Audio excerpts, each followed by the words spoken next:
Welcome back to all of my beautiful souls in frames to Ray's Image, our channel. As you can see, Image is not here. He's actually out of town in LA, California, auditioning for So You Think You Can Dance. So go ahead and check out him and his brother YouTube channel. It's gonna be in the description box below.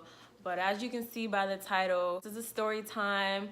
We're gonna get straight into it. I got my water right here, my container of water, because I need to drink more water. I want to say this story time took place in late 2017. Yes, late 2017, October. I had previously been living in Savannah, Georgia, and I was going to school there. I stopped going to school and I started pursuing acting in Atlanta. I was driving back and forth from Savannah to Atlanta.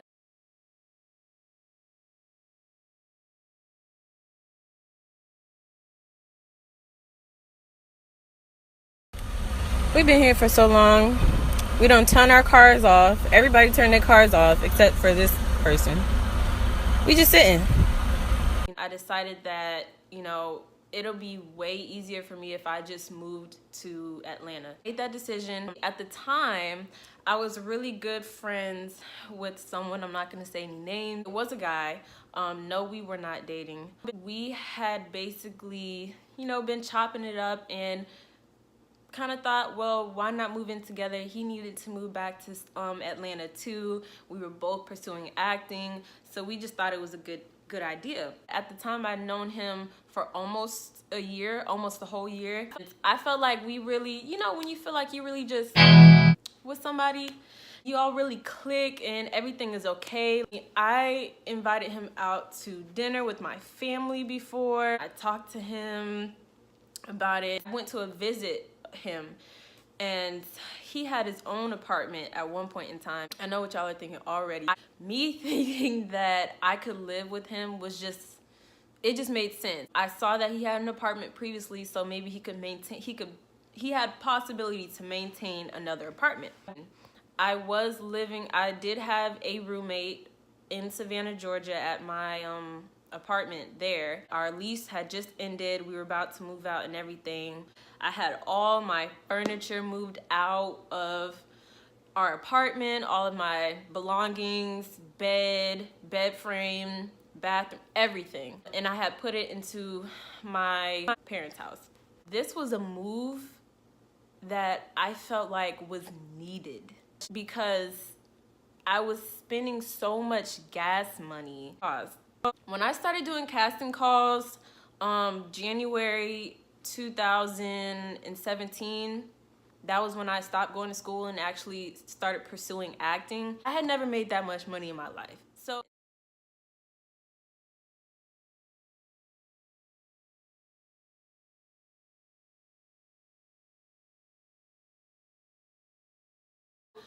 doing casting calls and those checks starting to come in, it takes about a half a month to a month for the checks to start coming in once you start casting calls, and it really just depends on the pay period of that time that you were on set to the time when they're done filming. But once those checks kept coming in, I had never made that much money in that short amount of time at once. So I was like, I'm loving this. I was an extra.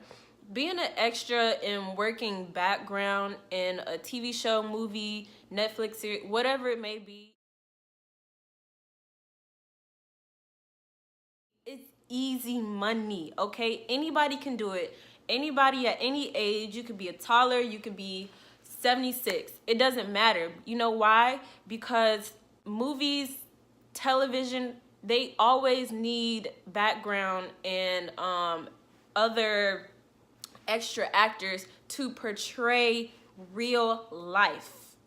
It's all about portraying reality. Unless it's like a fictional story or whatever, but even if it is and it's like not cartoon, they still need background. You still need to make the scene look lively, like real life. I was excited. I was anticipating this move so much.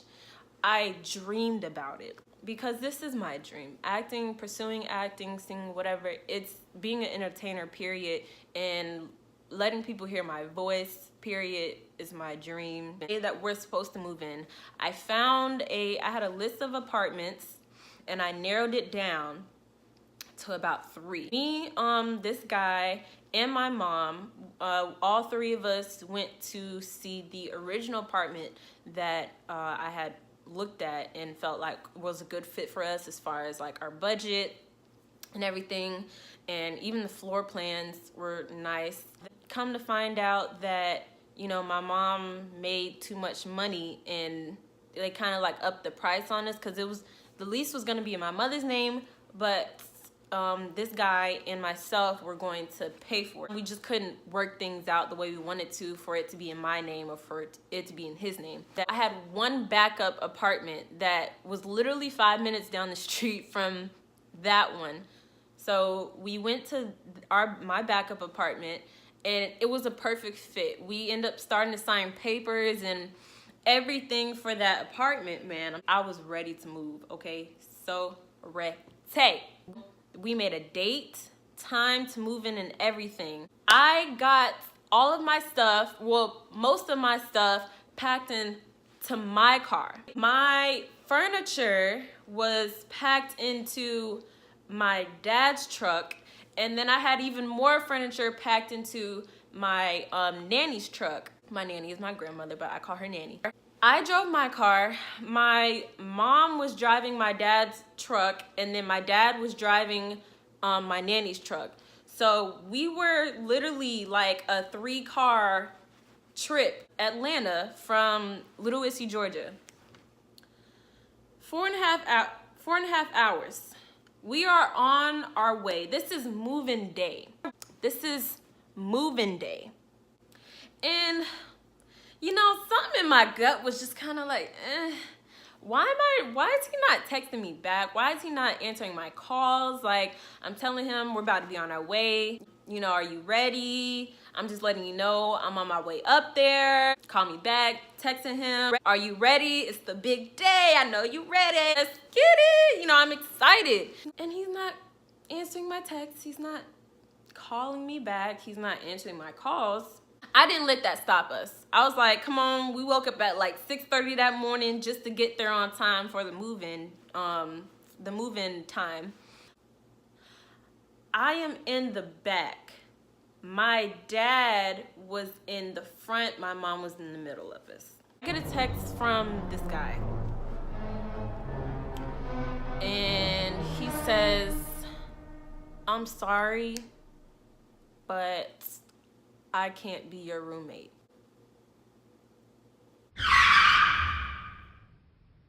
You sorry? What? You can't, what? You can't what?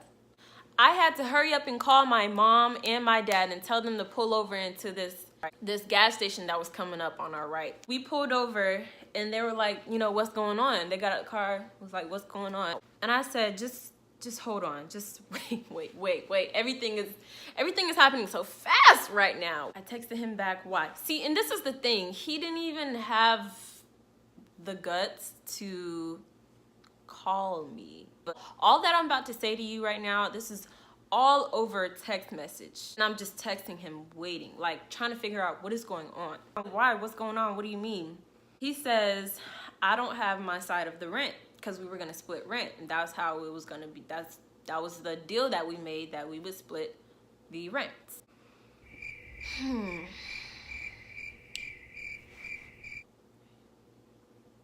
I started looking for apartments in August, okay? Started looking for apartments in August, and it's October. First of all, you had time. Okay, and I'm not blaming you for not having money. That's not what I'm blaming you for. That's not what I was blaming him for. People don't have money sometimes, and that's okay. You gotta do what you gotta do to get the money. But so much time to tell me. Tell me. And he waited till the day that we moved in. fact, he waited to the very last second. I couldn't afford the apartment by myself. No, I couldn't. That's why we were splitting it. You know, I tell my dad and I tell my mom, and they're just as confused as me. Like, they're like, what? Why would you wait till the last minute? Like, why would you wait till the last second to tell us this? And my dad says, well, ask him how much does he have? Because, you know, maybe he could make up for it. Maybe my dad can spare him something. Y'all, I asked him, how much do you have? He said 0. He didn't have anything. He didn't have no money. None. 0 zilch. Period. Okay, nothing. And my dad was like, what? What you doing? What you doing? What you doing? Because my mom had already had this talk with me, like, are you sure he's somebody you can rely? Are you sure, you know, you can depend on him? Are you sure he's not gonna, you know, bail out on you on the last second? I was like, no, we've talked about this over and over again, over and over again, over and over and over again, and we just felt like we were a perfect fit. When I tell you, it was like seeing my dreams just crushed because I was waiting for this move. There was nothing that we could do at that point. We didn't fight about it. I was just like, are you serious? Like, why would you wait until, the same thing I'm telling y'all right now, why would you wait until the very last second to tell me this? And he was like, well, he was upset that I was getting upset. Like, as if I shouldn't have got upset. That's the way he was texting me back. Well, it took a lot of guts for me to tell you this. And, you know, I had been scrambling around all this time trying to figure out how I was going to get the money. And he was talking about something that was going on with his bank account, saying that day he had no money. He had got a call from his bank saying that he had no money in his account and all this. And I was just like, dude, you knew you didn't have the money. You could have, y'all tell me, like, this is the thing with me. That was a Friday. Even if he would have messaged me Thursday, the day before, and said, look, I know you might be disappointed, but I don't have the money for this right now. And I tried my best to reel it all in and try to find what I could, ask people, whatever, loans, whatever, couldn't do it. And I'm really sorry. And I know we had plans, but I just don't have the money. I'm broke. And I would have been fine with that because it was the day before. But no, he waited to the very last second. And that was the inconvenience of it.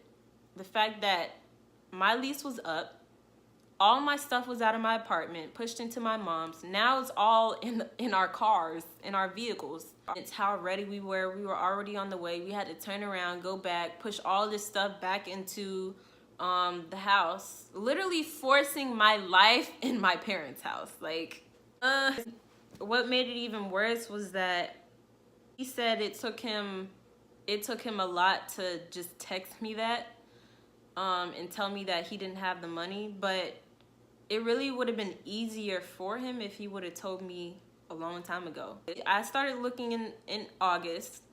We settled on a place in September and was gonna move in October. If he would have told me in September, like, I don't have any money, I would have been like, okay, well, what can we do to help? Like, what can I do? We could have worked it out. So it could have gone so many ways, but it just went south so very quickly. We're good friends, and when that happened, literally, that was the last time he talked to me. That was the last time we spoke. And so much time went by, he didn't say not one word to me. The last conversation we had was him telling me that he didn't have any money and that he couldn't be my roommate anymore. Never spoke to me again. And y'all, when I say I went into a depression and I had anxiety, because that was my life. That was me living. Like, I was gonna live there. I was gonna live in Atlanta. Now I'm back square one all my furniture, all my stuff in my parents' house, and I'm like sleeping at my parents' house every day. And meanwhile, like, I don't have a job. I didn't have a job at the time. I cried for like a week straight. Like, I was depressed for a good month. And then I ended up getting a warehouse job in Pooler, Georgia. And that job paid pretty decently. It was $10 an hour. And I quit that job like literally on my birthday, because my birthday that year was on a Wednesday, and I just got tired of that job. I know I'm getting off track, but this really does have to do with, you know, the whole story time. I got tired of that job and end up quitting on my birthday, and my birthday was on a Wednesday. I had another job by Monday. That's how fast your girl be bouncing back. No, I'm just joking. That's the story, y'all. And I was, because of that incident, I did not have a home until I rented this apartment. And we rented this apartment like the last week of August of 2018. So think about that time. From October 2017 to August 2018, I didn't have a home. I stayed with my mom, couldn't find a decent job over there, so I had to move back to Savannah to my home. My very, very good homegirl, shout out to Ruby Rodas, because she's a Rodas now. She was a Norman, but now she's a Rodas because she got married, and I'm so happy for her. And her sister, Jade. And I was very thankful that they, you know, let me stay with them, because it was closer to my job. And I couldn't stay with them anymore. And then I had to stay with the coworker. I couldn't stay with her anymore. I had to stay with another coworker. Like, I was bouncing, y'all. It was bad. And let me tell you, when I say I worked my tail off for this place that we have right now, I worked my tail. Okay, can't nobody take that away from me. Very, very, very thankful to have this place. It's just a blessing. Anything that and moral of the story is that you just need to make sure that you have everything together, just in case anything like that would happen to anybody else, or maybe even to me, just in general. I couldn't afford the apartment myself, therefore that's another reason why I was pushed into that situation for such a long period of time. Whereas if I had the money to afford the whole apartment, even though he couldn't pick up his slack, I could still get the apartment. I would have been living in Atlanta, you know? Make sure that you got it even when you're splitting something. Always make sure you're gonna be straight. Always have extra money. Always save. All that good stuff, okay? This is already long enough. I'm not gonna make it too much longer. I have a lot of story times, and if y'all wanna know more story times about my interesting movie-like life, let me know down in the comments. Email me, DM me on Instagram, or you can snap me. I don't care. I will give y'all some more content of story times. Until then, y'all already know what to do. Like this, comment, share it, and subscribe. Turn on your post notifications. Even though we haven't been doing that many videos right now, we will be continuing to do them, and at some point in time we will have a schedule, so just turn that on so that you won't miss anything. Nada. Love y'all. Thank y'all for y'all support. Peace.